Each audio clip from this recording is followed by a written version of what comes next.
Before the first human drew breath, before the garden, before the serpent, there was a being who stood closer to God than anything ever created.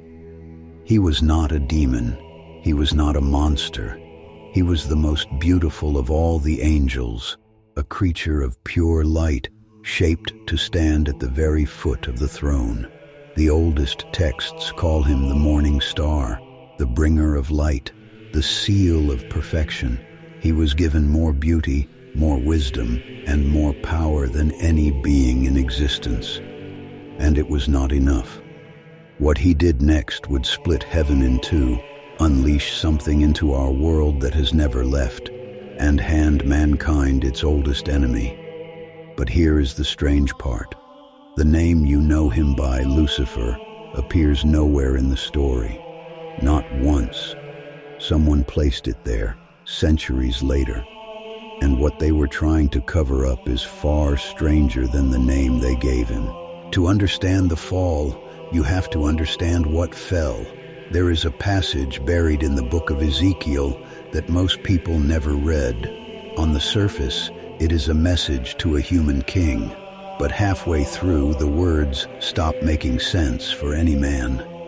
They describe someone who was in Eden, the garden of God, someone covered in 9 precious stones: sardius, topaz, diamond, beryl, onyx, jasper, sapphire, emerald, gold. Someone who was there on the day he was created. A man is not created. A man is born. This was something else. The text calls him the anointed cherub that covers, the guardian who stood over the holy mountain of God, walking among stones of fire. Read it slowly, and a picture forms. Not a red creature with horns, a being of light and jewels and music, standing at the highest place in all creation, one step below God himself. And then comes the line that turns everything. You were perfect in your ways from the day you were created, till iniquity was found in you. Perfect, until something went wrong on the inside. The most perfect being God ever made had a crack running through the center of it, and no one, not even heaven, saw it coming. So what was the crack? For that, we go to a second passage, a different prophet, the book of Isaiah, and here the being finally speaks. 5 times, in 5 short lines, he says the same word. I will ascend into heaven. I will exalt my throne above the stars of God. I will sit upon the mount of the congregation. I will ascend above the heights of the clouds. I will be like the Most High. I will. Listen to what is missing. There is no you in it. There is no God in it. There is only the self climbing. He did not want to destroy heaven. He wanted to run it. He looked at the throne he was created to guard, and he wanted to sit on it. This is the oldest sin in existence, and it is disturbingly simple. Not murder, not lust, not greed, pride, the quiet belief that you deserve the highest seat, and that the one sitting there is in your way, and a being like that does not fall alone. He recruits. There is one line in the book of Revelation that historians and theologians have argued over for 2,000 years. It describes a great red dragon sweeping his tail across the sky, and with that tail he drags 1/3 of the stars of heaven down with him. Stars in this language are not balls of gas. They are angels. 1/3. Whatever this being was, when he made his move, 1 out of every 3 angels in heaven chose his side over God's, not a handful of rebels, an army. This was not a lie whispered in a corner.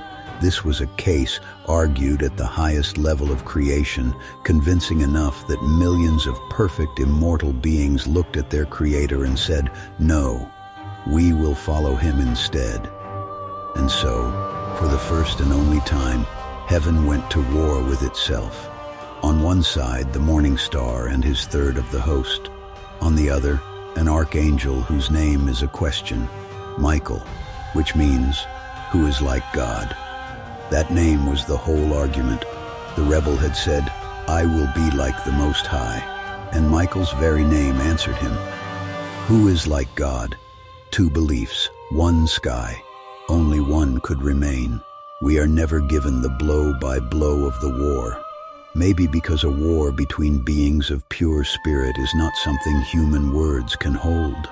We are only given the ending, and the ending is a single terrifying image spoken later by Christ himself. I saw Satan fall like lightning from heaven, not walk, not descend, fall like lightning, instant, violent, from the highest point to the lowest, in the time it takes the sky to flash. The being who was made to stand at the throne was thrown out of it. Cast down, he and his third of the stars with him. The text says there was no longer any place found for them in heaven. And here is the detail that should stop you. They were not thrown into some far corner of the universe. They were thrown down here, to the earth. The morning star came down into the world that God was about to fill with human beings. He arrived first. He was already waiting in the garden before we ever opened our eyes. And when the first man and the first woman finally walked among the trees, something was there to meet them. Genesis does not call him Lucifer. It does not call him Satan. It calls him the serpent, more cunning than any creature of the field. And notice how he works. He does not attack. He does not command. He asks a question. Did God really say? 4 words. He does not deny God. He just puts a crack in what God said, the same kind of crack that once ran through him. That is the whole method, not force. Doubt. He cannot take the throne of heaven, so instead he goes after the ones made in the image of the one who sits on it. And from that moment, his names multiply. Satan, the adversary, the devil, the accuser, the one who slanders, the prince of this world, the god of this age.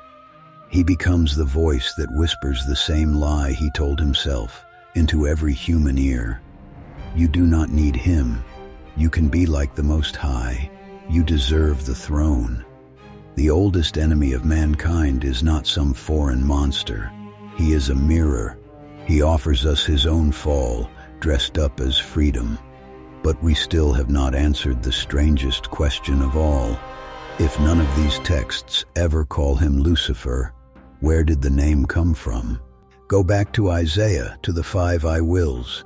Just before them, there is a line addressed to the one who falls. In the original Hebrew, it is 2 words, Hillel ben Shashar. It means shining one, son of the dawn, the morning star. That is it. No proper name, a title, a description of Venus, the bright star that rises just before the sun. Now watch what happened to those 2 words over time. Around the year 382, a scholar named Jerome was asked to translate the entire Bible into Latin, the version the Western world would read for the next 1,000 years. When he reached Hillel ben Shachar, he chose the Latin word for the morning star. That word was Lucifer, lowercase, a common noun. It simply means light bringer. For centuries, that is all it was, a Latin translation of a Hebrew description of a star. But readers who did not know Hebrew, who only had the Latin, began to see it differently. They saw a strange, beautiful word sitting right next to a story about a being cast down from heaven. And slowly, a description hardened into a name. Lucifer stopped meaning the morning star. It started meaning him. And then, in 1667, an Englishman named John Milton wrote a poem called Paradise Lost. He took the fallen angel, gave him the name Lucifer, gave him speeches, a palace, a court, and a battle cry. Better to reign in hell than serve in heaven. Milton's Lucifer was so vivid, so magnificent, that he leaked out of the poem and into the world's imagination. Most of what people picture when they hear the name Lucifer, the proud, tragic, beautiful rebel, does not come from the Bible at all. It comes from a translator's word choice and a poet's imagination. So here is where it leaves us. The name Lucifer was never his. It was a Latin word for a star, wrapped around him so tightly over the centuries that we forgot there was ever anything underneath. And that is the quiet trick of it. Give a thing a famous name, and people stop asking what it actually is. We argue about the name Lucifer, while the being it points to keeps doing exactly what he has always done. Strip the name away and look at what the oldest texts actually describe.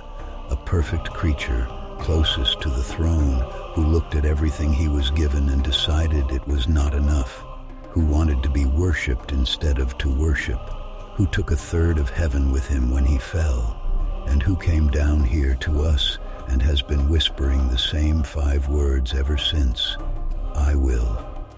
Was he the morning star, punished for reaching too high? Was he the first free mind or the first proud one? And the name we cover him with, is it a mistake, or is it exactly the kind of confusion he would want? The texts give us the pieces. They do not give us the answer. Make of that what you will.